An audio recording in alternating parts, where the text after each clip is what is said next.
மீண்டுமா உங்களை யாவரையும் சந்திப்பதில் மிக்க மகிழ்ச்சி. ரோமர் புத்தகம் முடிஞ்சாச்சு. நம்ம இந்த நாள்ல ரிவிஷன் மீள் பார்வைக்குள்ளாக போக போறோம். ஏன்னா அது கொஞ்சம் கடினமான காரியம். இந்த ரோமர் புத்தகத்தை எப்படியோ எடுத்துட்டேன், அந்தந்த காலகட்டங்களில் எடுத்தோம். திருப்பி இதை ரிவைஸ் பண்ணி கொண்டு வந்து நம்ம மெமரைஸ் பண்ணி எடுக்கிறதுங்கிறது கொஞ்சம் எனக்கே கொஞ்சம் கடினமான ஒரு காரியம்தான். இருந்தாலும் என்னென்ன முக்கியமான கருத்துக்களை நான் எடுத்தேன், அதான் இந்த நாள்ல நான் ரிவைஸ் பண்ண போறேன். முக்கியமான காரியங்களை கூட நம்ம கடந்து செல்லலாம். 50வது பகுதி இன்னைக்கு. நான் 50ல முடிச்சாலும் நினைச்சேன் 51, 52 அந்த மாதிரி இருக்கும். யூஸ்வலா எல்லாமே அப்படிதான். 100, 101, 102 அப்படி. இது 50. அது மாதிரி இங்கிலீஷ் பைபிள் ஸ்டடியில இப்ப 70 பாகம் போய்கிட்டு இருக்கு. ஆதியாகமத்துல இருந்து யோசுவா வர. இனிமேல் அதை தனியா பிரிக்கலாம், ஒவ்வொரு புக்கா பிரிச்சிடலான் இருக்கேன். ஏன்னா அப்புறம் 100, 120 பகுதின்னா அது ரொம்ப கஷ்டம். அதுல தேடி பிடிக்கிறதெல்லாம் பார்க்குறவங்களுக்கு பிரயோஜனமா இருக்குங்கிறதுனால அதையும் கூட கொஞ்சம் பேட்டர்னை மாத்தலான் இருக்கேன். அடுத்த வருகிற திங்கக்கிழமையும் வெள்ளிக்கிழமையும் பைபிள் ஸ்டடி இருக்காது. கிறிஸ்துமஸுக்கு அடுத்த நாள் இருக்காது. நானும் கொஞ்சம் பிஸி, வெளியே பிள்ளைகளை பார்க்க மெட்ராஸ் போறேன். அதனால wish you all happy Christmas, new year in advance. Okay, நம்ம ஸ்டடிக்குள்ளாய் கடந்து செல்லலாம். 50வது பகுதிக்குள்ளாக வந்திருக்கிறோம்.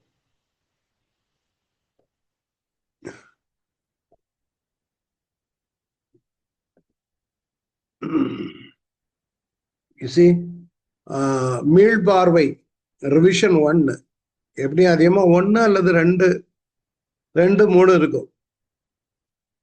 நான் அடுத்த காட்டு பகுதி வந்துன்னா ஓல்ட் டெஸ்ட் புதிய ஏற்பாடை முழுவதுமாக ஒரு ஸ்லைட்ல கொண்டு வந்து உங்களுக்கு எடுத்திருந்தேன். எத்தனை பேருக்கு ஞாபகம் இருக்குன்னு தெரியல.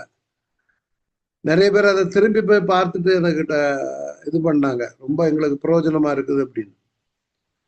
ஒருவேளை நீங்க மறந்துருக்கிறாங்கிறனால இதை கொண்டு வந்திருக்கேன். புதிய ஏற்பாட்டுல உங்களுக்கு தெரியும், மொத்தம் 27 புத்தகங்கள் இருக்கிறது. 39 பழைய ஏற்பாட்டு புத்தகங்கள், 39, 27. இந்த 27 புத்தகங்களும் எப்படியாக எழுதப்பட்டிருக்கிறதுங்கிறத நம்ம பார்க்க போகிறோம். இந்த 27 புத்தகங்களுக்கு அடிப்படையானது இயேசு கிறிஸ்துனுடைய வாழ்க்கை. அதான் ஃபவுண்டேஷனல் புக்ஸ்ன்னு சொல்லலாம். மத்தேயு, மார்க்கு, லூக்கா, யோவான். இந்த 4 புத்தகங்களும் இயேசு கிறிஸ்துனுடைய வாழ்க்கை வரலாறு. முதல் 4 புஸ்தகங்கள். இதை அஸ்திபாரமாக கொண்டுதான் அடுத்த ஒரு பெல்ட் போடப்படுகிறது. கட்டடத்தினுடைய அடிസ്ഥാனத்திற்கு மேல, ஃபவுண்டேஷனுக்கு மேல பெல்ட் ஃபவுண்டேஷன் சொல்லுவாங்க. கீழே ஃபவுண்டேஷன் போட்டாச்சு, மேல ஒரு கல் கட்டுறோம். அதுதான் சபை சரித்திரம். இது இயேசு கிறிஸ்துனுடைய வாழ்க்கை சரித்திரம். அடுத்தது இதன் அடிப்படையில தான் பவுல் முக்கியமாக சபைகளை பல இடங்கள்ல ஸ்தாபிக்கிறார். அப்போஸ்தலருடைய நடபடிகள், சபை சரித்திரம். பல இடங்கள்ல சென்று 4 பயணங்கள் சென்று சபைகளை ஸ்தாபிக்கிறார். அந்த சபைகளை ஸ்தாபித்த பிற்பாடு வந்து எழுதப்படுகிற கடிதங்கள் தான் நிருபங்கள். எல்லாமே இதன் அடிப்படையில் தான். பழைய ஏற்பாட்டை எடுத்தீங்கன்னா இயேசு கிறிஸ்து வரப்போகிறார். புதிய ஏற்பாட்டுல எடுத்தீங்கன்னா மத்தேயு, மார்க்கு, லூக்கா, யோவான் என்ன சொல்லுகிறது? இயேசு கிறிஸ்து வந்து விட்டார். அப்புறம் சபை சரித்திரமும் நிருபங்கள் என்ன சொல்லுகிறது? இயேசு கிறிஸ்து உயிர்த்தெழுந்து விட்டார். எஸ்பெஷலி இயேசு கிறிஸ்து உயிர்த்தெழுந்தார். அப்போஸ்தலர் நடபடிகள். நிருபங்கள் மீண்டும் வரப்போகிறார். இந்த சத்தியத்தின் அடிப்படையில தான் சபைகள் ஸ்தாபிக்கப்பட்டது. ரோமர் நம்ம படிச்சுக்கிட்டு இருக்கோம். 1 Corinthians 2 இதுல எல்லாம் கிட்டத்தட்ட 9 கடிதங்கள் இருக்கிறது. இந்த 9 கடிதங்கள்ல எபேசியர், பிலிப்பியர், கொலோசியர் இதெல்லாம் பிரிசன் எபிசல்ஸ், சிறைச்சாலை நிருபங்கள். பிலமோனும் அது மாதிரிதான். சோ இந்த 9 கடிதங்கள் பொதுவான நிருபங்கள் நம்ம சொல்லுகிறோம். ஏற்கனவே இதை விட விளக்கமா எடுத்தேன், நான் அதெல்லாம் இப்ப கொண்டு வரல. அடுத்தது 4 தனிநபருக்கு எழுதப்பட்ட கடிதங்கள். 1 தீமோத்தேயு, 2 தீமோத்தேயு, தீத்து, பிலவோன், 3 பேர். இது பாஸ்டோரல் எபிசல்ஸ், போதகர்களுக்கு எழுதப்பட்டது. இது போக மீண்டும் ஒரு 9 நிருப கடிதங்கள் இருக்கிறது. இந்த 9 கடிதங்களும் இந்த நிருபங்களை பார்த்தீங்கன்னா, இந்த 9 இந்த பக்கம் ஒரு 9 எல்லாமே சொல்லுகிறது இயேசு வருகிறார். வெளிப்படுத்திய விஷயம் அவர் எப்படி வருவார்.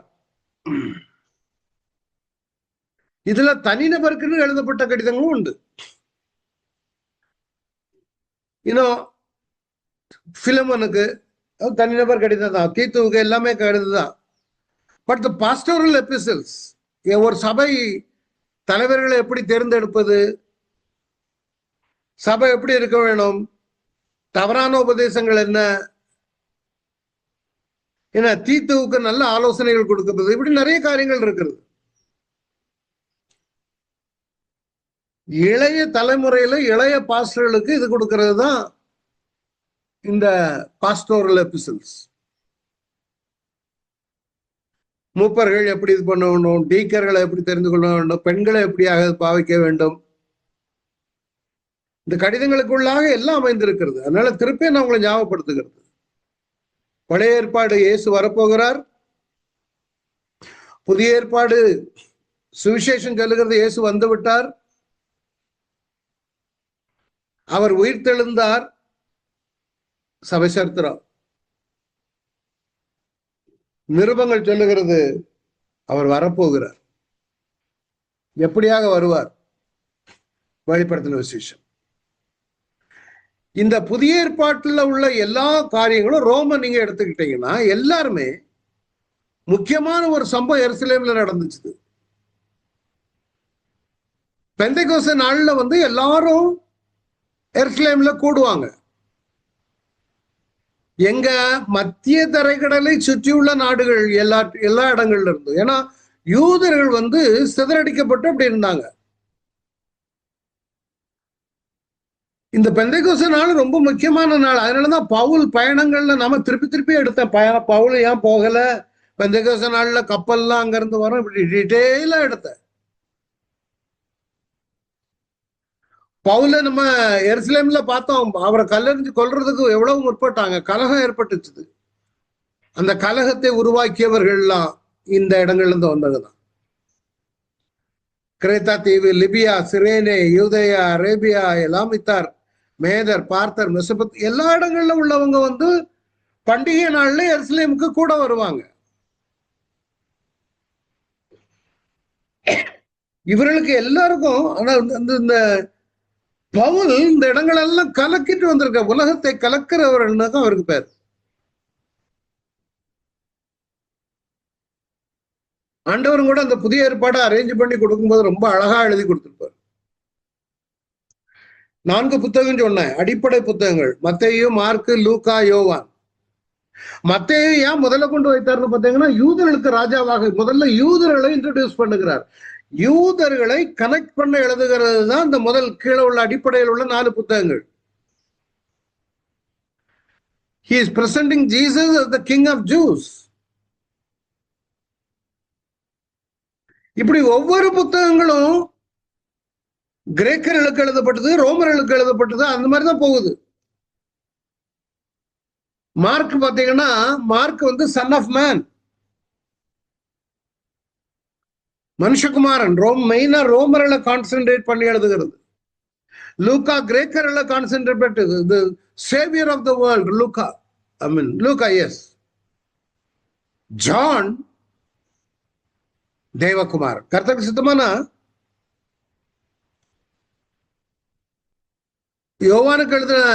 யோவான் எழுதின சுவிசேஷம் தான் அடுத்து நம்ம பார்க்க போறோம்.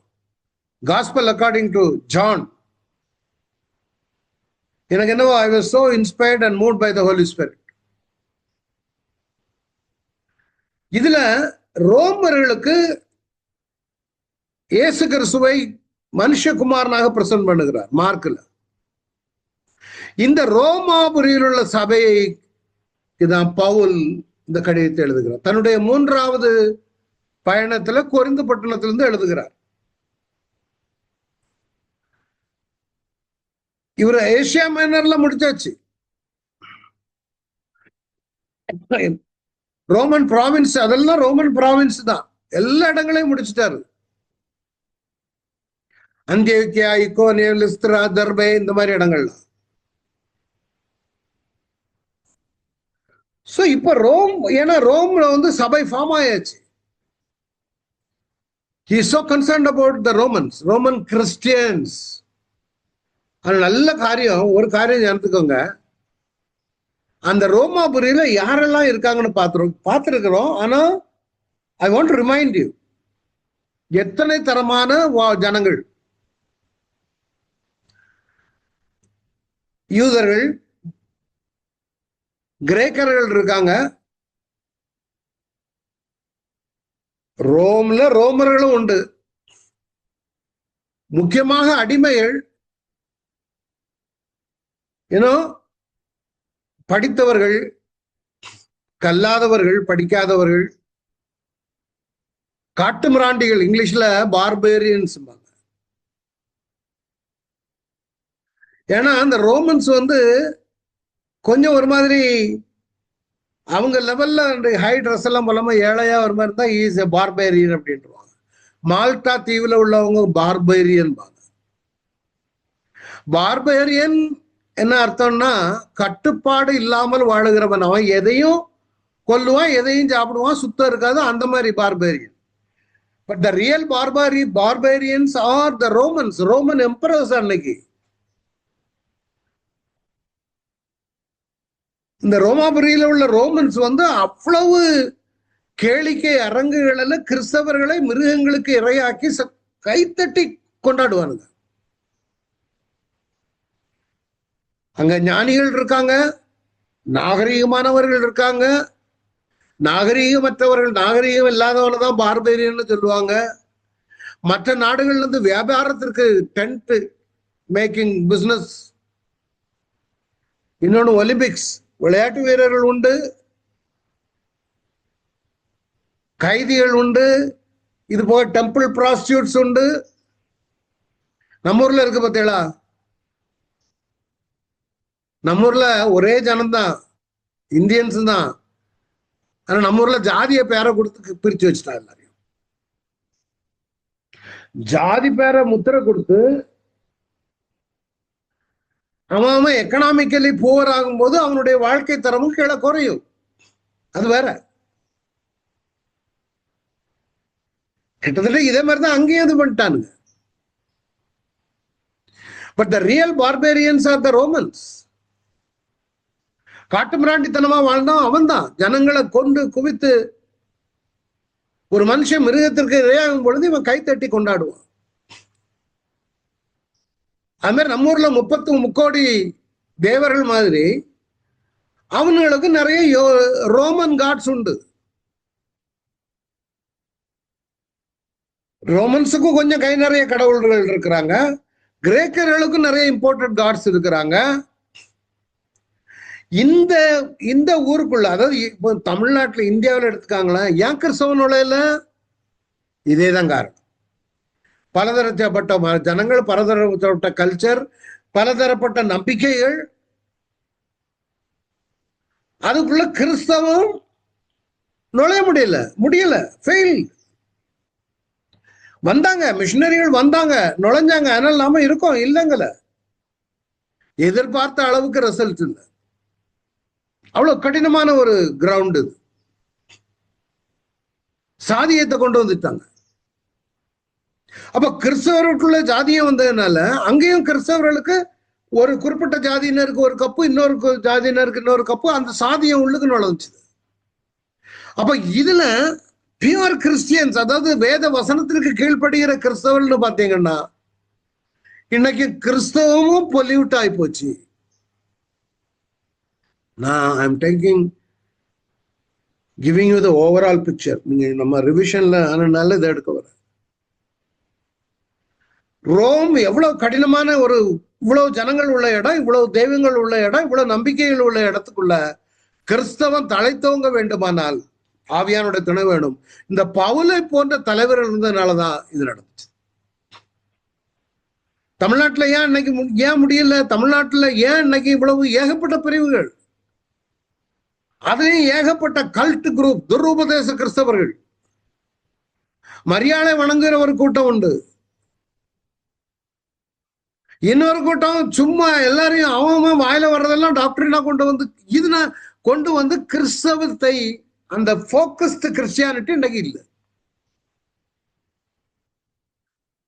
ஒரு நாட்கள்ல பிளஸிங் யூத் மிஷன் அந்த மாதிரி மிஷனரி ஊழியங்கள்லாம் வாலிபர்கள்லாம் ஏகப்பட்ட ரட்சிக்கப்பட்டாங்க. நல்ல தலைவர்கள் இருந்தாங்க, நடத்தினாங்க, ரெட்ரீட் நடக்கும், எழுப்புதல் வந்துச்சு. இன்னைக்கு அது இல்லை. அவங்கள ஆக்குப்பை பண்ணதுக்கு தான் இருக்குது டான்ஸும் கூத்தும் கும்மாளமும். இப்படி கடினமான சூழ்நிலை தான் ரோமர்களுக்கு இந்த கடிதத்தை எழுதுகிறார். தன்னுடைய அனுபவத்திலிருந்து ஆண்டவர் ஊழியக்காரர்ல தெரிந்து கொள்ளுகிறது சும்மா டக்குன்னு ஒரு நாள் எடுத்து எல்லா தாளந்தையும் கொடுத்துல, ஒவ்வொரு லெவலா தான் நம்மளை கொண்டு போய், நல்லா வளர்ந்து வந்திருக்கேன்னா ஒவ்வொரு லெவலா எனக்கு எல்லா வகையிலும் எக்ஸ்போஷர் கொடுத்தார். நான் மீட்டிங்கள்ல என்னையே அர்ப்பணித்தது உண்டு, வேத பாடம் கற்றுக் கொடுக்கணும் ஆண்டவர். அப்போ இவர் இன்னும் ஏசியா மைனர்ல உள்ள இடங்கள்ல எல்லாம் ஊழியம் செய்து அங்க தமஸ்குக்கு செல்லும் வழியில இயேசு சந்தித்ததுல இருந்து ஆண்டவர் அவரை எடுத்து பயன்படுத்துகிறார். ஆனா கொடுத்த வாய்ப்புன்னு அவரும் நல்ல பயன்படுத்தினார். தான் பெரிய பியூட்டி. அதனாலதான் எல்லாம் என்ன எழுத நோக்கம், ரோமில் உள்ள திருச்சபைகளுக்கு வழிகாட்டுதலையும் ஊக்கத்தையும் வழிநடத்தலையும் வழங்க இந்த கடிதத்தை எழுதுகிறார். ஏன்னா தவறான உபதேசங்கள் உள்ளுக்கு நுழைந்து விடக்கூடாது. ரோம்ல இருந்து மேக்க போறீங்கன்னா ஸ்பெயின் இருக்கு, ஸ்பானியா தேசத்திற்கு.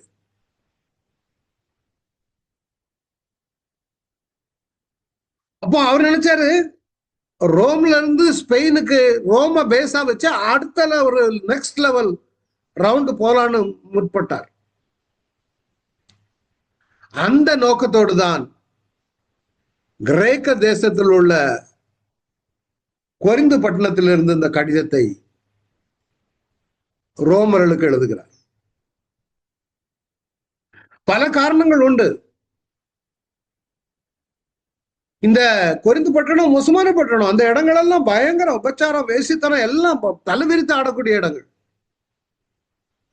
கொரிந்து புத்தகத்தை படிச்சா தெரியும் உங்களுக்கு, சபைக்குள்ளே உபச்சாரம். இப்படியாப்பட்ட இடத்துல இருந்து புத்தகத்தை பவுல் எழுத காரணம், ரோமர்களை காண வேண்டும் என்ற ஒரு வாஞ்சி முதலாம் அதிகாரத்திலே இருக்குது. ஏன்னா ரோமருடைய விசுவாசம் உலகெங்கும் பிரசித்தமா இருந்தபடினால பவுல் எழுதுகிறான், உங்கள் எல்லாருக்காகவும் இயேசு கிறிஸ்து மூலமா என் தேவனை ஸ்தோத்தரிக்கிறேன். He was happy with those people. So அவர்களை காண வேண்டும். முதல்ல இருந்தே அதான் நம்ம 15ஆம் அதிகாரம் 16ஆம் அதிகாரம் வரும்பொழுதெல்லாம் 15ஆம் அதிகாரம் கடைசியில எப்படி பவுல் ரோம் போய் சேர்ந்தாரெல்லாம் காட்டினேன். அடுத்தது அவர்களை ஸ்திரப்படுத்துவதற்காக ஆவிக்குரிய சில வரங்களை கொடுக்கும்படிக்கு. இது ரொம்ப முக்கியம். சபைகள் ஸ்தாபிக்கிறது இல்ல. ஒரு மேய்ப்பன் சபையை எடுத்து நடத்தும் பொழுது அவங்க ஒரு பாட்டனை வச்சு நடத்திட்டு போவாங்க. ஆனா ஆடுகள் ஸ்திரப்பட்டு இருக்கிறாங்களா, அவங்கள அதுல கைட் பண்ணி ஸ்திரமா வைத்திருக்கிறது. நாங்க அப்படி நடத்தப்பட்டதுனாலதான் இன்னைக்கு ஸ்திரமா நின்று. ஆவிக்குரிய சில வரோம் எங்களுக்கு. நல்லா ரட்சிக்கப்பட்ட கொஞ்ச நாள்லயே அவங்க தனி மீட்டு வச்சாங்க அபிஷேகத்திற்காக. பிறகு சில பெருந்தலைவர்கள்லாம் வந்து அவங்களுக்குள்ள சில இதுகளை வச்சுட்டு அதெல்லாம் அவசியம் இல்லை அப்படி இப்படின்னு அதை இக்னோர் பண்ண ஆரம்பிச்சாங்க. தலைவர்கள் உருவாக நாங்க வந்த பேட்ச்ல நிறைய ஊழியர்கள் இன்னைக்கு பாஸ்டர்களா சபை வச்சு பல இடங்கள்ல நடத்திக்கிட்டு இருக்காங்க, பைபிள் ஸ்டடி நடத்துறாங்க.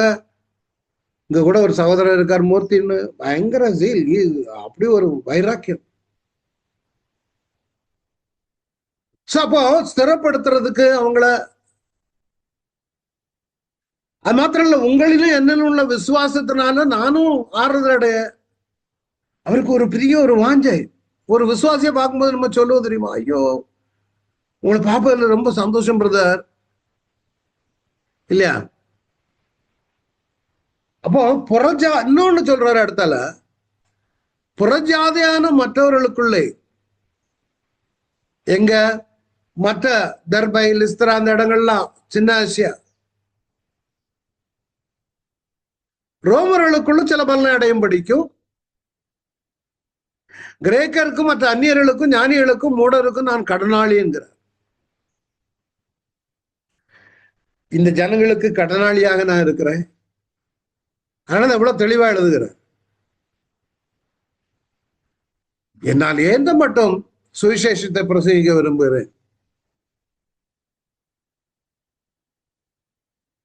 இன்னொன்னு, அங்க யூதர்களும் இருக்கிறாங்க, கிறிஸ்தவர்களும் இருக்கிறாங்க, அவங்களுக்கு மத்தியில ஒரு டென்ஷன். அந்த டென்ஷனையும் தீர்த்து வைக்கணும் இருக்கு. இப்ப கிறிஸ்தவர்களுக்கு சாதமாக பேசிக்கிட்டு இப்ப யூதர்களையும் உள்ளுக்கு கொண்டு வரணும். அவன் யூதர்கள்லாம் இவனை விரட்டலான்னு இருக்கிறானுங்க க்ளோஸ் பண்றதுக்கு. சோ ரோமர்களுக்கும் யூதர்களுக்குள்ள உறவை மேம்படுத்த இன்னொன்னு வெளிப்படுத்துகிறார். உங்க ரெண்டு பேருக்குமே மீட்பின் திட்டம் இயேசுதான். The overall plan for both of you is redemption. இததான் கொரிந்து பட்டணத்தில் இருக்கும்போது தன்னுடைய 3வது பயணத்தில் அங்கு எழுதுகிறார். இன்ட்ரோடக்ஷன் கடிதம் ரொம்ப நல்லா இருக்கும். பிகினிங் ஒரே ஒரு வசனம் மாத்திரம் கொடுத்திருக்கிறார். இயேசு கிறிஸ்துவின் ஊழியக்காரனும் அப்போஸ்தலன் ஆகும்படி அழைக்கப்பட்டனும் தேவனுடைய சுவிசேஷத்திற்காக பிரித்தெடுக்கப்பட்டான். He was a servant of Christ Jesus. He was an apostle, and also he was set apart for the gospel of God. இந்திய சமகால மொழிபெயர்ப்பு ரொம்ப அழகா சொல்லியிருக்கு. கிறிஸ்து இயேசுவின் ஊழியனாய் இருக்கின்ற பவுலாகிய நான் அப்போஸ்தலனாய் இருக்கும்படி அழைக்கப்பட்டிருக்கிறேன். நீ கேட்கலாம், நீ யாரு? who are you man to teach us? அவர் அழைக்கப்பட்டவர். நீ துன்பப்படுத்துகிற இயேசு நானே. இறைவனுடைய நற்செய்தியை அறிவிப்பதற்காக பிரித்தெடுக்கப்பட்டு இருக்கிறேன். என்ன சுவிசேஷம்? எல்லாருமே பாவத்தில் இருக்கிறாங்க, அவங்களுக்கு ஒரு ரட்சிப்பு தேவை. அதான் ஒரு ரட்சகர் தேவை. அதுதான் கொண்டு வர இருப்போம். ரோமில் உள்ள கிறிஸ்தவர்களை எல்லாம் வாழ்த்துதல் செய்துவிட்டு பவுல் சொல்லுகிறான், நான் சுவிசேஷத்துக்காக வெட்கப்படல. பல விதமான கூட்டங்களை கொண்டு வர்றார்.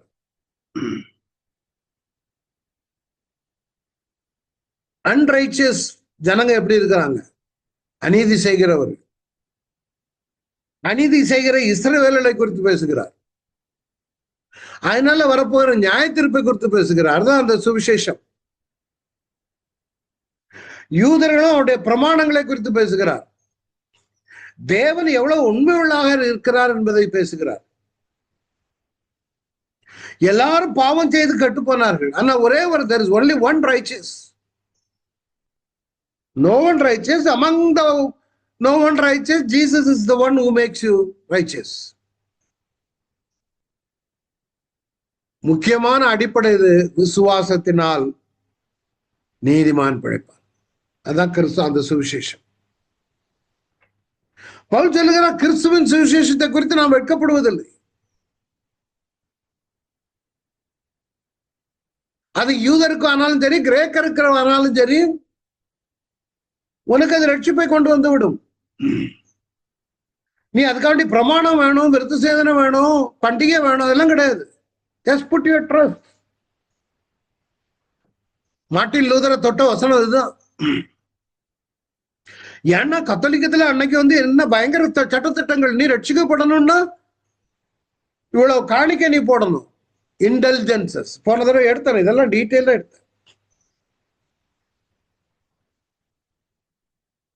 பிஷப்பு ரோம்ல அவரு என்ன சொல்றாரோ, போப்பு என்ன சொல்றாரோ அதுபடி செய்யணும். நீ டிக்கெட்டு, பரலோக டிக்கெட் வாங்கணும். பரலோகம் போறது காசு கொடுத்து டிக்கெட் வாங்கணும். அப்பதான் நீ நீதிமானாக்கப்படுவாய். நீ காணிக்க போடுற சத்தம் பரலோகத்துல கேட்கணும். அப்பதான் நீ நீதிமான. இப்படி எல்லாம் இருக்கும் பொழுதுதான் பவுல் எழுதுகிறான், விசுவாசத்தினாலே நீதிமான் படைப்பான். 17வது. He was so shocked and touched. Oh, அவ்வளவுதானா? அவ்வளவுதான். இயேசு மேல விசுவாசித்தா நீ நீதிமான். இப்ப கள்ளனை எடுத்துக்காங்களே, அந்த கள்ளன் பரலோகத்துல அங்க போயிட்டான். இப்படி ராஜ்யத்தில் வரும்போது அடியான நினைத்தரணும், அவ்வளவுதான் கேட்டான் அவன். இன்று என்னுடைய கூட பரதேசில் இருப்பாய். அந்த பரதேசில உள்ளவன போய் நீங்க இப்போ இன்டர்வியூ நடத்துங்களேன்.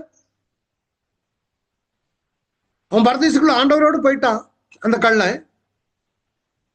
அப்ப அவன்கிட்ட இப்ப நான் எதுக்குன்னா அந்த விசுவாசத்தை பாருங்க, அதுக்கு விளக்கம். அவன்கிட்ட நீங்க போய் ஒரு ஆள், உங்கள ஒரு ஆள் இல்ல நானே போய் இன்டர்வியூ பண்றேன். வலப்புறத்தில் உள்ள கள்ளனே, நீ எப்படி பரலோகத்திற்குள்ள வந்த? பூமியில இருக்கும்போது பைபிள் ஸ்டடி அட்டன் பண்ணையா? இல்லையே. நீ பூமியில இருக்கு வாழுகிற நாட்கள்ல நீதிமான் என்று சொல்லி எங்கேயா சபையில ஒன்ன சொன்னாங்களா? இல்லையே. நீ பூமியில இருக்கும்போது நிறைய காணிக்கை எதுவும் போட்டியா? இல்ல. இல்ல பூமியில இருக்கும்போது இயேசுக்கு பின்னால ஓடி ஓடி அலைஞ்சையா? இல்லையே. இல்ல அவரு 5000 பேருக்கு போஷித்தார், அதுல உட்கார்ந்து நீ சாப்பிட்டியா? இல்லையே. பாவத்துக்கு மனம் கசந்து பூமியில அழுதியா? இல்லையே. நீ எத்தனை பைபிள் ஸ்டடி பண்ணிருக்க? இல்ல, எனக்கு தெரியாது. ஆன்லைன் பிரேயர் இல்ல. ஞான ஸ்நானம் இல்ல. மனம் திரும்புதல் இல்ல. பூமியில பின்ன எப்படிடா நீ பரலோகத்திற்குள்ள வந்த? சொன்னா என் பக்கத்துல இருந்தவர்கிட்ட கேட்டேன், என்ன நினைத்தார்களோ. நான் குற்றவாளின்னு உணர்ந்தேன் அங்க. உடனே அவர் சொல்லிட்டா, நீ என் கூட பரதேசில் இருக்க. அன்னைக்கு நான் இருக்கேன். He put his faith on Christ. அதுதான் faith. அதுக்காக வேண்டி நீங்க கடைசி நிமிஷத்துல போய் ஃபெய்த்தை வச்சு போயிடலான்னு அது நடக்கும். உனக்கு வாய்ப்பு இருக்கும்போது நீ அவர் மேல விசுவாசம் வைத்தாலே போதும், நீதிமான். அவ்வளவுதான், அவ்வளவுதான், அவ்வளவுதான். நிறைய இடங்கள்ல போதிப்பாங்க, ஒரு கவர்னண்ட் காணிக்கை கொடுக்கணும், இவ்வளவு பணம் கொடுக்கணும், இது பண்ணணும், அது பண்ணணும். அதனால விசுவாசத்தினால் நீதிமான் படைப்பார். விசுவாசத்தினால் உண்டாகும் தேவநீதி விசுவாசத்திற்கு என்ற சுவிசேஷத்தினால் வெளிப்படுத்தப்படுகிறது. அதனால நியாய பிரமாணத்தினால ஒருவன் தேவனிடத்தில் நீதிமான்கள் ஆகிறதில்லை. அவ்வளவுதான். நியாயப்பிரமாணம் இருக்குது. எஸ், நியாயப்பிரமாணம் ஒரு கண்ணாடி, பின்னால் அதை காட்டுகிறேன், நான் எடுத்திருக்கோம். அப்போ நியாயப்பிரமாணத்தை பிடிச்சிட்டு ஆனால் நீ விசுவாசியாமல் இருப்பாய் என்றால் தேவ கோபம் வானத்திலிருந்து வெளிப்படுத்தப்பட்டிருக்கிறது. யாருக்கு? சத்தியத்தை அநியாயத்தினால் அடக்கி வைக்கிற மனுஷன். இவன் வாழ்க்கையில வந்து எல்லாம் பண்ணுவான். தசமபாகம் கொடுப்பான், பண்டிகை கொண்டாடுவான், விருது சேதனம் பண்ணுவான், கிறிஸ்தவனாய் இருப்பான், கோயில் கட்டி கொடுத்திருப்பான். ஆனா சத்தியத்தை அநியாயத்தினால அடக்கி வைக்கிறானே. அவபக்திக்கும் அநியாயத்துக்கும் விரோதமாய் இது பண்றது, தேவனை அறிந்தும் தேவனை மகிமைப்படுத்தாமல் இருக்கிறது. ஏன்னா நிறைய பேர் இருக்கிறாங்க, தேவனை அறிந்து தேவனை மகிமைப்படுத்துகிறது இல்லை. தேவனை ஸ்தோத்திரியாமல் இருக்கிறவள மேல. அது மாத்திரம் அல்ல, அழிவில்லாத தேவனுடைய மகிமையை அழிவுள்ள பறவைகள், மிருகங்கள், ஊரும் பிராணிகள் இவைகளுக்கு ஒப்பாக மாற்றின மனிதர்கள் நிறைய பேர் நம்முடைய மத்தியில வாழ்ந்து கொண்டிருக்கிறாங்க. மிருகத்தை போய் வணங்கிட்டு இருக்கிறாங்க, பறவைகளை வணங்குகிறாங்க, குடிகாரனை வணங்குகிறாங்க. யாருதான் வணங்கணும்? இவங்க மேலெல்லாம் தேவ கோபம் வெளிப்படுத்தப்பட்டிருக்கிறது. தேவனை ஸ்தோத்திரிக்கிறது இல்ல. அவர்கள் தேவனை அறிந்தும் தேவன் என்று மகிமைப்படுத்தாலும் சோத்திரமிருந்து தங்கள் சிந்தனைகளாலே வீணானார்கள். நீங்க தேவனை மகிமைப்படுத்தாம ஸ்தோத்திரியாமல யாரானாலும் சரி, you may be a born again Christian. நீங்க இயேசுவை சொந்த ரட்சகராக ஏற்றுக்கொண்டிருக்கலாம், ஞானஸ்நானம் எடுத்திருக்கலாம், ஆவிக்குரிய சபைக்கு போகலாம், நிறைய பணம் இருக்கலாம். ஆனா உங்க வாழ்க்கையில தேவனை தினமும் மகிமைப்படுத்தாமலும் ஸ்தோத்திரியாமலும் இருப்பீங்கன்னா உங்களுடைய சிந்தனை வீணான சிந்தனைகள் வந்துவிடும். உணர்வு இல்லாத இருதயமாய் மாறிவிடும், அது இருளடைந்து விடும். நல்ல கவனிங்க. அப்படின்னா நீ தேவனை மகிமைப்படுத்தும் பொழுது உன்னுடைய இருதயம் வெளிச்சமாகும். ஒரு மனுஷன் தேவனை ஸ்தோத்தரிக்கும் பொழுது, மகிமைப்படுத்தும் பொழுது, அவரை உயர்த்தும் பொழுது அவனுடைய இருதயத்திற்குள்ள லைட் அடிச்சது போல. அப்போ சிந்தனைகள் மேலான சிந்தனைகளா இருக்கும். மேலான சிந்தனை கொலோசியர்ல வருது. பூமிக்குரியவர்கள் பூமிக்குரியதான் சிந்திப்பான். யார் தேவனை ஸ்தோத்தரிக்கிறானோ மகிமைப்படுத்துகிறானோ அவருடைய இருதயம் உணர்வுள்ள இருதயம் இருக்கும். தவறு செய்யும் பொழுது அது உணர்த்தும் தவறு. ஆனால் சிலவங்க சர்ச்சுக்கு போன உடனே பாஸ்டர் எல்லாரும் ஸ்தோத்திரம் தோத்திரம் தோத்திரம் தோத்திரம் அப்படின்ட்டு பாருன்னு ஒரு தட்டு வாரம் நிறுத்திடுவாங்க. அது அன்னைக்கு ஞாயிற்றுக்கிழமை தான் நடக்கும். அப்போ என்ன ஆகும்னா பகல் முழுவதும் நீங்க தோத்திராமலும் நீங்க, அதனாலதான் நான் சொல்றது, கர்த்தருடைய எப்போதும் தேவனை மகிமைப்படுத்தி கொண்டே இருக்கும். அப்ப என்ன ஆகும்னா உணர்வுள்ள இருதயம் இருக்கும், இருளடையாது. இல்லைன்னா இருளடைந்து விடும். இப்படிப்பட்டவருடைய இது ரொம்ப ஆழமான உபதேசங்கள், இதெல்லாம் நிறைய பட்டோம். அதனால இவங்க எல்லாம் எப்படி இருப்பாங்கன்னா சிந்தனை வீணராவார்கள். இருதயம் இருளடையும். ஞானி என்று ஞானியா இருப்பான், பெரிய பெரிய டாக்டரா இருப்பான், ஆனா பைத்தியமா இருப்பாரு. நிறைய பேர் நான் அவனுடைய பிராக்டிக்கலா வாழ்க்கையில பார்க்கிறேன். இதனால இவங்க பாவம் செய்யும் பொழுது தேவன் 3 காரியங்களுக்கு ஒப்பு கொடுப்பார். அசுத்தத்திற்கு ஒப்பு கொடுப்பார், இழிவான இச்சைரோகங்களுக்கு, கேடான இதெல்லாம் நடக்கும். அசுத்தத்திற்கு ஒப்பு கொடுக்கும் போது என்ன நடக்கும்னா, இருதயத்தில் இச்சை கூட. அதனாலதான் ஒருவரோட தங்களுடைய சரீரங்களை அவமானப்படுத்துகிறார். அன்னைக்கியா நீ தேவனை மகிமைப்படுத்தாமலும் ஸ்தோத்தரியாமலும் அவரை கனப்படுத்தாமலும் இருதயத்தில் இருளடைந்து உணர்வு இல்லாத இருதயம் இருக்கும் பொழுது, பார்வனுடைய இருதயம் அப்படிதான் கடினப்பட்டுச்சு. அவன் திருமணம் நினைத்து திருப்ப முடியல. அது மாதிரி ஆண்டவர் நம்மளை ஒப்பு கொடுத்துட்டாருன்னா, அதனாலதான் ஒருவரோடு ஒருவர் தங்களுடைய சரீரங்களை விரத தாபத்தினாலே அவமானப்படுத்துவார். தங்களுடைய சரீரத்தை அவமானப்படுத்துவார். ஆணோடு ஆண், பெண்ணோடு பெண் அவலட்சணமானது நடக்கிறது, மிருகங்களோடு நடக்கிறது. காரணம், அசுத்தத்திற்கு தேவன் ஒப்பு கொடுக்கும் பொழுது இந்த கேடான சிந்தனைகள் வரும். சொந்த பிள்ளையை கெடுக்கக்கூடிய காலகட்டங்கள் சமுதாயத்தில் இன்னைக்கு நம்ம பார்த்துக்கிட்டு இருக்கோம்.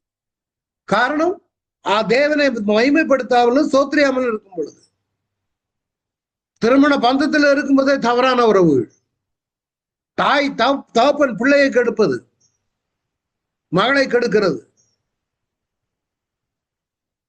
யாரு கூட சேர்ந்து கணவனை கொலை பண்றது, இப்படி எல்லாம் போகிறது என்னன்னா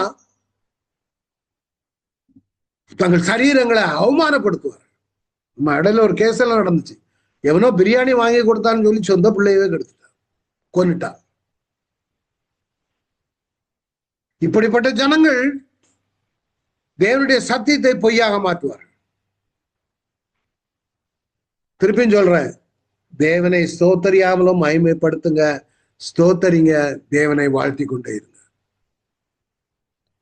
நாளோட உங்க இருதயம் இருள் அடைந்து விடும். நம்மள அறியாமல எப்ப நடக்குன்னு தெரியாது. இப்படிப்பட்டவங்க சிருஷ்டிகரை சேவிக்க மாட்டாங்க. தீய பார்த்து கும்பிடுவான், ஆடை பார்த்து கும்பிடுவான், மாடை பார்த்து கும்பிடுவான், சிருஷ்டிக்கப்பட்ட பொருட்களை பார்த்து கும்பிடுவான், மிருகத்தை பார்த்து கும்பிடுவான், ஆடு மாடுகள் தீய பார்த்து கும்பிடுகிறான். இப்படியான காரியங்களை செய்ய. அடுத்தது இழிவான இச்சை ரோகங்களுக்கு, ஒருவரோட ஒருவர் விரகதாபம், ஹோமோசெக்சுவல்ஸ், ஹெட்ரோசெக்சுவல்ஸ், ஆணோடு ஆண் அவலட்சணமானது நடப்பித்து, இதெல்லாம் பார்த்தது, அதனால உங்களுக்கு தெரியணும். அப்போ நீ ஸ்தோத்தரியாமலும் மகிமைப்படுத்தாமலும் இருந்தால் அதே அதிகாரத்துல கிட்டத்தட்ட 23 கேடான சாபங்கள் கொடுக்கப்பட்டிருக்கு. நான் முழுசுமா வாசிக்கல, 23 இருக்குது. அநியாயம், வேசித்தனம், துரோகம், பொருளாசை, குரோதம், பொறாமை, கொலை, வாக்குவாதம், இதெல்லாம் கிட்டத்தட்ட 23 அன்னத்தை அங்க கொடுத்திருக்கிறேன். கேடான சிந்தை நம்முடைய வாழ்க்கையை சீரழித்து விடும். அதனாலதான் நான் சொல்றேன், உங்க பிள்ளைகளும் நீங்களும் உங்க குடும்பமும் வேதத்துல தேவனை ஸ்தோத்தரிக்கிறதுல மகிமைப்படுத்துகிறதுல பிள்ளைகள்ட்ட கேளுங்க. Ask them to praise God. ஜெபம் பண்ண வைங்க பிள்ளைகளை. நாங்களாம் எங்க பிள்ளைகளை நானும் என் ஒய்ஃப் எப்பவுமே கூட்டு அவங்கள பிரைஸ் பண்ண சொல்லுவோம். ரொம்ப ஒண்டர்ஃபுல்லா இருக்கும். கண்ணில் கண்ணீர் வந்துடும் அந்த பிள்ளைகள் பிரைஸ் பண்றது. அவங்களுக்கு அந்த டீச்சிங் இருக்கணும். அவங்களுக்கு ஃபோன் பண்ணும்போது நான் ஃபோன் பண்ணேன், தேங்க்யூ லார்ட் நான் சொல்லுவேன், ஆண்டவரே இந்த பிள்ளைகளை நீங்க வளர்க்குறீங்க, உங்களுக்கு பயந்து வளர்க்குறாங்க ஆண்டவர், வளர்றாங்க ஆண்டவரே, இந்த பிள்ளைங்க உங்களை மகிமைப்படுத்துகிற பிள்ளைகள் ஆண்டவரே, அதனால கேடான சிந்தனைகள் உங்களுக்கு வராது ஆண்டவரே. ஜெபம் பண்ணுமே அந்த பிள்ளைகளுக்கு ஒரு உள்ளுணர்வு வந்துடும். இது நம்ம பிள்ளைகளுக்கு கான்டாக்டே கிடையாது. அவன் எப்படியோ போறான், நான் இந்த சில குடும்பங்கள் இருக்கிறாங்க, சாரி டு சே திஸ், அவங்க மாத்திரம் ஜெபம் பண்ணுவாங்க, வளவாங்க, பிள்ளைகள் என்ன கேடும் கேட்டுட்டு இன்னைக்கு அந்த பிள்ளைகளுக்கு தரதில்ல. மீதெல்லாம் பிரசங்கம் எல்லாம் பிரமாதமா இருக்கும், ஊழியெல்லாம் பிரமாதமா இருக்கும், எல்லாரும் பிரமாதமா இருக்கும். நம்முடைய பிள்ளைகளுக்கு தேவனுடைய நியாயத்திற்கு விரும்புவது அவசியம். தேவனுடைய பிள்ளைகளை கேடான சிந்தனைக்கு ஒப்பு கொடுத்துடக்கூடாது. அதனால பவுல் அந்த ரோம அதிகாரத்துல அங்க காரணம் அந்த மாதிரியான சம்பவங்கள் எல்லாம் நடந்து எழுதுகிறார். நீ ஏன்டா இப்படி எல்லாம் நடக்கிறான்னா தேவனை ஸ்தோத்திரியாமலும் மகிமைப்படுத்தாமல் இருக்கிறாய். அதனாலதான் தேவனின் நியாயத்திற்கு குறித்து 2வது அதிகாரத்தில் சொல்லுகிறார். நீ இப்படி எல்லாம் நடந்தனா தேவனுடைய நியாயத்திற்கு ஒரு நாளும் வரும். பாரபட்சம் என்று எல்லா பாவிகளுக்கும் வரும். யாரா இருந்தாலும் சரி, நீ யூதனா இருந்தாலும் சரி, கிரேக்கரா இருந்தாலும் சரி.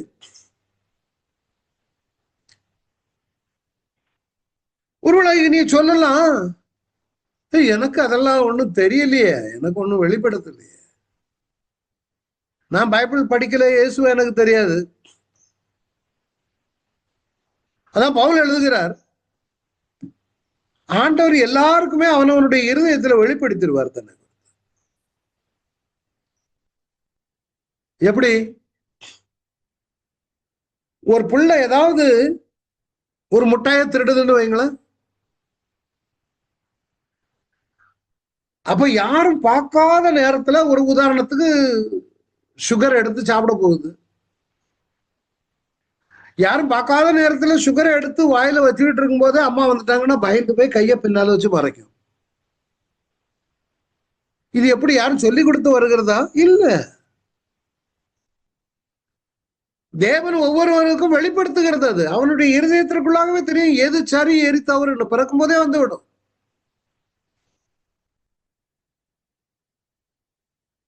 அதான் 2ஆம் அதிகாரத்தில் சொல்லப்பட்டிருக்குது. 17-24 யூதர்கள் பிரமாணம் பெற்றிருந்த கீழ்ப்படியாமையின் நிமித்த குற்றவாளிகள். கடைசியா சொல்றாரு, அவன் நினைச்சுக்கிட்டு இருக்கான் எனக்கு விருத்த சேதனம் இருக்குது. இவர் சொல்றாரு விருத்த சேதனம் அல்ல, இருதய விருத்த சேதனம் தான் முக்கியம். அதனால மனிதன் குணப்படும்படி வழிநடத்தும் 3 காரியங்கள் பார்த்தோம். அவருடைய தயவு, பொறுமை, நீடிய சாந்தம். ஆனா யூதர்களுக்கு ஒரு பயங்கர பெருமை. நாங்க அப்படி இல்லப்பா. உண்மைதான். அதனால அவங்க புற ஜாதிகளை மதிக்கிறது இல்லை.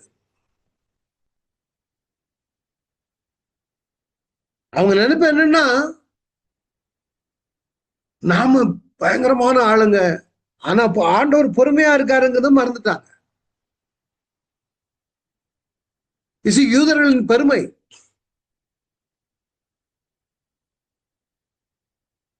ஒண்ணு என்னன்னா, அவங்களுக்கு யூதர்கள் தங்களை குருடருக்கு வழிகாட்டியாகும். அவளுக்கு நினைப்பு என்னன்னா, நாம தான் குருடருக்கு வழிகாட்டுகிறோம். ஏன்? நான் விருத்த சேதனம் பண்ணிருக்கேன்,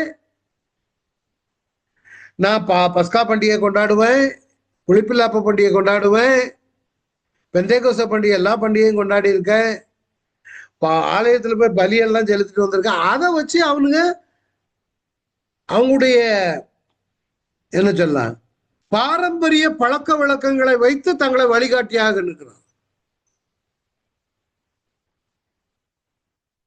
அந்த காலத்தில் உள்ளவர்களுக்கு வெளிச்சமாகவும் பேதைகளுக்கு போதகனாகவும், இவள் என்னைக்கு பேதை, அவனுங்களுக்கே இது இல்லையே, அவனே கொலைக்காரன்ல, இயேசுவே கொலை செய்தார்களே. குழந்தைகளுக்கு உபாத்தியாயனவும் நியாயப்பிரமாணத்தின் அறிவும் சத்தியத்தை குறித்த அறிவும் உடையவர்களாக தங்களை எண்ணினாங்க. 2ஆம் அதிகாரம் தான் வருது.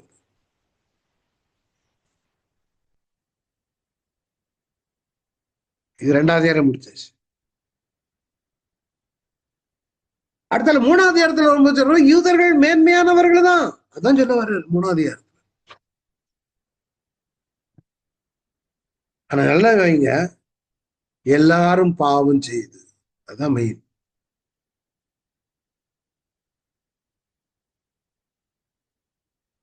முதல்ல யூதர்களின் மேன்மையும் சத்தியபரராகிய தேவன். உலகில் உள்ள எல்லாருமே பாவிகள், கிறிஸ்துவின் மேலுள்ள விசுவாசத்தினால் நீதிமானாகும். There is no one righteous in the world. அதனாலதான் யூதர்கள வரும்பொழுது விருத்த சேதனத்தை பற்றிய பண்ணி பேசுற.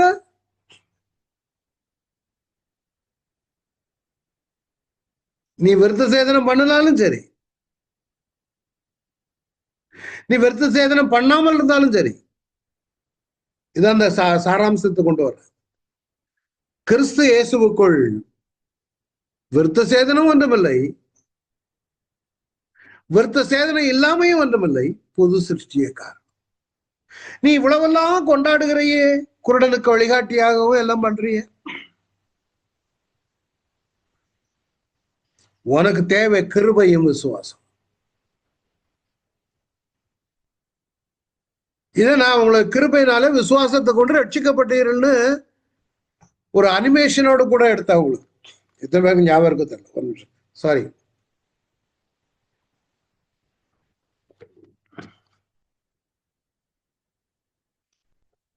இயேசு கிறிஸ்து அந்த வார்த்தை மாம்சமாகி கிருபையினாலும் சத்தியத்தினாலும் நிறைந்தவராய் நமக்குள்ள வாசம் பண்ணார். அவர்கிட்ட கிருபை இருந்துச்சு,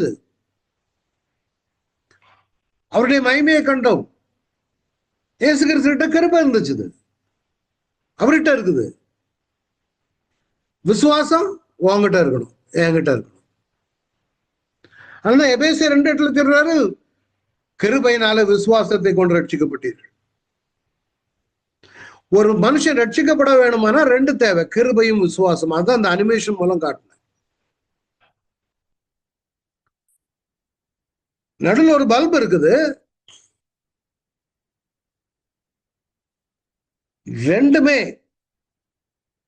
கிருபையும் விசுவாசமும் இருந்தாதான் அந்த பல்பு முழுசுமா ஏற முடியும். ஒண்ணு கட் ஆயிட்டுனா ஆஃப் ஆயிடும். ஒருவேளை விசுவாசம் இருக்கலாம், கிருபை இல்லைன்னா போச்சு. அப்போ கிருபையும் விசுவாசமும் சேர்ந்து ஒரே டைம்ல ஆன் பண்ணும் பொழுதுதான் நம்ம ரட்சிக்கப்படுகிறோம். இல்லைன்னா ரட்சிப்பு வராது. இயேசு எதுக்கு கிருபையை கொண்டு வந்திருக்கிறார்?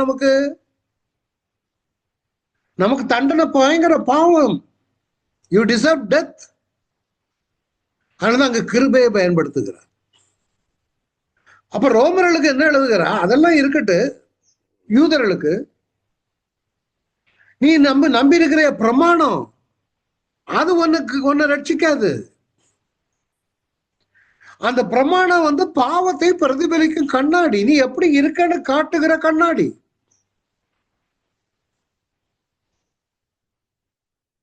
நீங்க ஒரு இடம் கண்ணாடியை பாக்குறீங்க, முகங்களும் போறீங்க,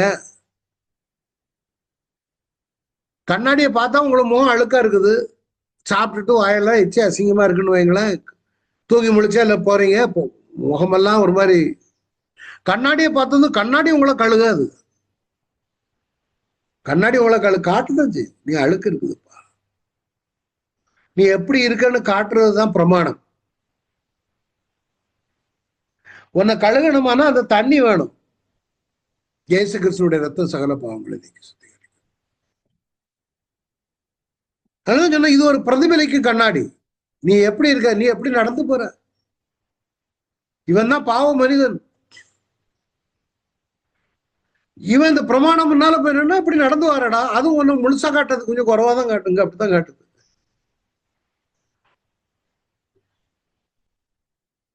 ரோமர் 3:20 இப்படி இருக்க, பாவத்தை அறிகிற அறிவு நியாயப்பிரமாணத்தினால வருகிற அப்படின்னா, பாவியான மனுஷன் அவ்வளவுதான், ஒன்ன சுத்திகரிக்கிறது இல்லை. நான் பிரமாணத்தை கீழ்படிய ஒன்னும் கிடையாது. பிரமாணத்திலையும் 10 கற்பனைகள்ல ஒண்ணு போனா எல்லாம் போச்சுதான். இல்ல ஆண்டவரே 9. ஒரு ஊழியக்காரர் சொல்லுவார், நெக்லஸ் எடுத்துக்காங்க, அந்த நெக்லஸ்ல உள்ள ஒரு முத்து மேல போயிட்டுன்னா எல்லாம் புத்துன்னு விழுந்துடும். அது மாதிரிதான் பிரமாணம் நீ எவ்வளவு அழுக்குள்ளவன் என்று காட்டும். அடுத்தது, இந்த பிரமாணம் காட்டுகிறது மாத்திரம் இல்ல, இயேசுவுக்கு நேராய் வழி நடத்தும் உபாத்தியாயர் அல்லது ஆசிரியர். இயேசுவுக்கு நேராக வழி நடத்துகிற ஆசிரியர், இதான் பிரமாணம். நடுவில் உள்ளது பிரமாணம், பின்னால அதை நீ எங்க அவருக்கு நேர கூட்டிட்டு போகுது. எங்க நீ அங்க போய் அவர் மேல விசுவாசம் வைத்தால் விசுவாசியே நீ ரட்சிக்கப்படுவாய். கொண்டு செல்லுகிற ஆசிரியர் இவர்தான். இதுல இவரை பிரமாணத்தை வச்சிருந்தானே தவிர இயேசுவை துரத்துக்கு போட்டானே, அவர் தான் சிலுவையில் அடிச்சுட்டானே. அப்ப எப்படி உனக்கு ரட்சிப்பு வரும்? அந்த விசுவாசத்தினால் நீதிமான் பிழைப்பான்ங்கிறத ப்ரூவ் பண்ணிக்கிட்டே வர்றார்.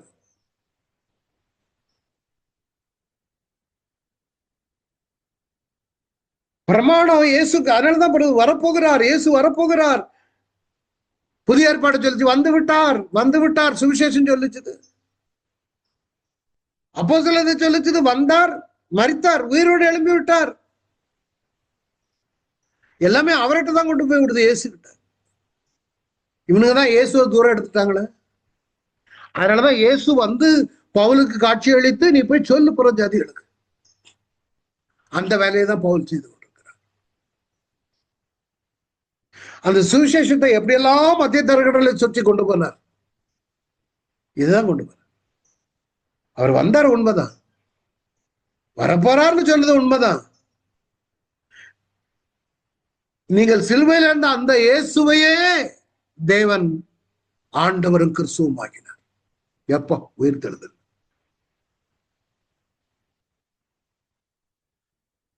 இன்னொரு நம்பிக்கை, ஆபிரகாமுடைய சந்ததி நாங்க. அதான் 4ஆம் அதிகாரம். நாங்க ஆபிரகாமுடைய சந்ததி. ஆபிரகாமுடைய சந்ததியாடே. ஆமா, உங்க ஆபிரகாம்கிட்ட வாக்குத்தத்தம் கொடுத்தாருல? ஆமா. யூதர்கிட்ட கூப்பிட்டு கேட்கிறோம்னு வைங்களேன், இன்டர்வியூ நடத்துறோம்.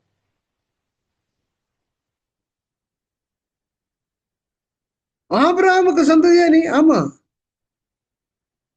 உன்னை ஆசீர்வதிப்பேன், பூமியில் உள்ள வம்சங்கள் எல்லாம் என் மேல ஆசீர்வதிக்கும் அப்படின்னு 12ஆம் அதிகாரத்துல எல்லாம் சொன்னார்ல.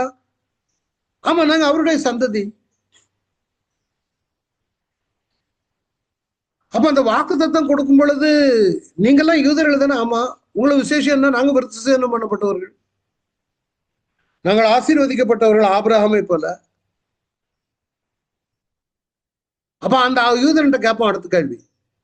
சரி, ஆபிரகாமை தேவன் 12ஆம் அதிகாரத்துல அழைக்கும் பொழுது விருத்தசேதனம் பண்ணியிருந்தாரா இல்லையா? ஆபிரகாமை அழைக்கும் போது நீ நீதிமான் தானே? ஆமா. ஏன் விருத்தசேதனம்? ஆபிரகாமை அழைக்கும் பொழுது விருத்தசேதனம் பண்ணியிருந்தாரா? முழிப்பான், இல்லையே. அப்ப அவன் எப்படி நீதிமானாக்கப்பட்டான்? இல்ல, எங்களுக்கு பிரமாணம் எல்லாம் கொடுத்திருக்குல்ல. எப்ப கொடுத்தாரு? மோசையெல்லாம் கொடுத்தாரு. அப்ப ஆபிரகாமுக்கு 12ஆம் அதிகாரத்துல பிரமாணம் கொடுக்கப்பட்டுச்சா? இல்ல.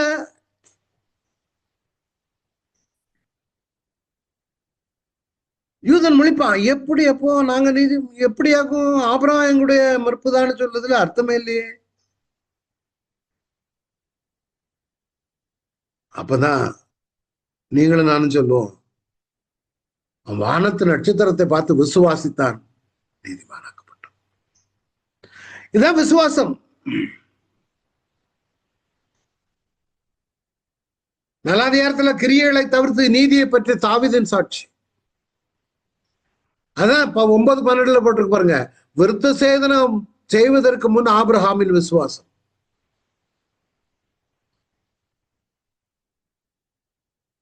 வாக்கு தத்துவம் நியாயப்பிரமாணத்தால் இல்ல, விசுவாசத்தினால் வருகிறது.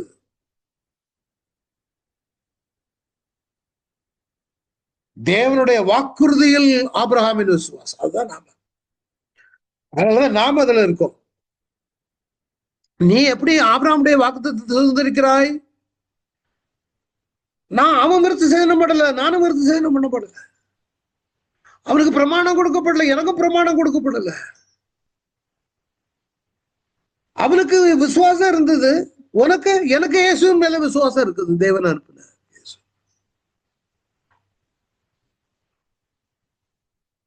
See, the promise comes by faith, not by law.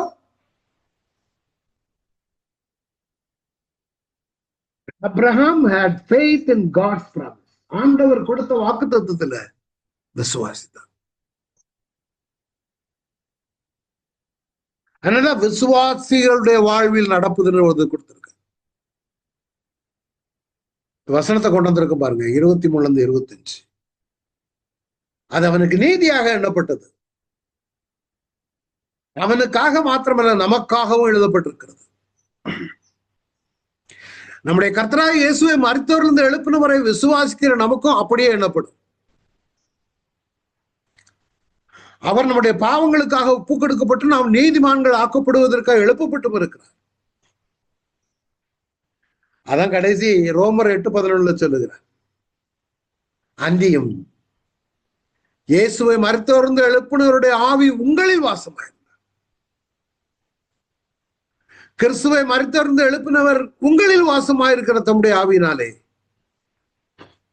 சாவுக்கு ஏதுவான உங்கள் சரீரங்களை உயிர்ப்பிப்பார். இதுதான் நம்முடைய வாழ்க்கையில் நடக்கிற சம்பவம். இது மறந்துடாதுங்க, நம்மையும் உயிர்ப்பிப்பார். 4 அதிகாரம் முடிச்சிருக்கிறாய், 5வது அதிகாரம் அடுத்த வாரம். தேவனை ஸ்தோத்திரியாமலும் மகிமைப்படுத்தாமலும் இருந்தால் நம்முடைய இருதயம் எப்படி இருளடையும்? அதனால் வரக்கூடிய கான்சிக்வன்ஸ் என்ன? விசுவாசமும் கிருபையும் எப்படி செயல்படுகிறது? பிரமாணம் நம்ம எப்படி இயேசுவுக்கு நேராக நடத்துகிறது? ஆபிரகாம் எப்படி வாக்குத்தத்தத்திற்கு உடையவனான? இதெல்லாம் நமக்கு பொருந்தும். It's not a Bible study. It's a life-giving study. God is talking to us. இந்த நாளில் எல்லாரும் கூட ஆண்டவரே நாங்கள் எங்களை ஒப்பு கொடுக்கிற ஆண்டவரே, எல்லாரும் அப்படியே ஜெபம் பண்ணுவோமா? வருட கடைசியில வந்திருக்கிறோம். இந்த ஆபிரகாமை போல நாங்களும் ஆசீர்வதிக்கப்படணும் ஆண்டவரே. Bless everyone, Father. அந்த பிரமாணம் அவருக்கு நேராக நடத்துகிறது வேதத்தை நாங்கள் விட்டு விடக்கூடாது. இயேசு வந்தார் வருவார் என்று சொன்னது, இயேசு வந்து விட்டார் என்று நாங்கள் புதிய ஏற்பாட்டில் வாசிக்கிறோம். இயேசு உயிர்த்தெழுந்தார் என்பதை எங்களுடைய வாழ்க்கையில அனுபவித்துக் கொண்டிருக்கிறோம். இதை இழந்து விடாதபடி நாங்களும் உங்களுடைய வருகையில காணப்பட எங்களை ஆயத்தப்படுத்து. I bless all of them in the name of Jesus. இந்த புதிய ஆண்டுல ஆயத்தப்படுகிற இவர்களை ஆசீர்வதிங்க ஆண்டவரே. சந்தோஷத்தோடு சமாதானத்தோடு புதிய ஆண்டை நுழைய இவர்களை ஆயத்தப்படுத்துங்க. இவர்களுக்கு எதிராக இருக்கிற எல்லா தடைகளையும் இயேசு நாமத்தில் ஏதாவது பிரச்சனை இருக்குமானா நாம் ஜெபம் பண்ணும்போது நீங்களும் என் கூட சேர்ந்து ஜெபம் பண்ணுங்க. ஃபைனான்சியல் ப்ராப்ளம் இருக்குமானால், வியாதியில பிரச்சனை இருக்குமானால், குடும்பத்திற்குள்ள பிரச்சனை இருக்குமானால், இந்த நேரத்துல இயேசு நாமத்துல கடித பொறுப்படுத்து எல்லாரையும் ஆசீர்வதிங்க ஆண்டவரே. வருடம் முழுவதும் தொடர்ந்து வந்த பிள்ளைகள் இவர்கள் ஆண்டவரே, இதற்கு தக்கதான பலனை கொடுத்து இவர்களை பின்மாறிய பொழிந்தரல வேண்டும் ஆச்சரிக்கிறோம். வந்து கொண்டிருக்கிற ஒவ்வொருவரையும் ஆசீர்வதிங்க. வருட கடைசி ஒரு ஆசீர்வாதமான ஆண்டாய், எழுப்புதலின் ஆண்டாய் இருக்கட்டும் ஐயா. தேங்க்யூ. அடுத்த வருடம் சந்திக்கும் பொழுது ஆண்டவரே இவர்கள் இன்னும் எழும்பி பிரகாசிக்க கிருபை செய்யுங்க. ஆளுக சங்க ஐ பிளஸ் தம். இயேசு கிறிஸ்துவின் மூலம் ஜெபிக்கிற நல்ல பிதாவே, ஆமென். என் ஆத்மாவே கர்த்தரை ஸ்தோத்திரி, என் முழு உள்ளமே பரிசுத்தநாமத்தை ஸ்தோத்திரி, என் ஆத்மாவே கர்த்தரை ஸ்தோத்திரி, கர்த்தர் செய்த சகல உபகாரங்களையும் மறவாதே. ஆமென். Thank you all. எல்லாருக்கும் சந்தி.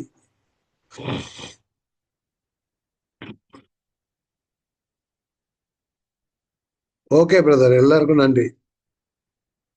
எல்லாரும் வந்தமைக்கு நன்றி. தேங்க்யூ ஐயா. தோத்திரம் ஐயா. தேங்க்யூ. தோத்திரம் ஐயா. எல்லாருக்கும் நன்றி. ஏனாக்கு நன்றி. நன்றி.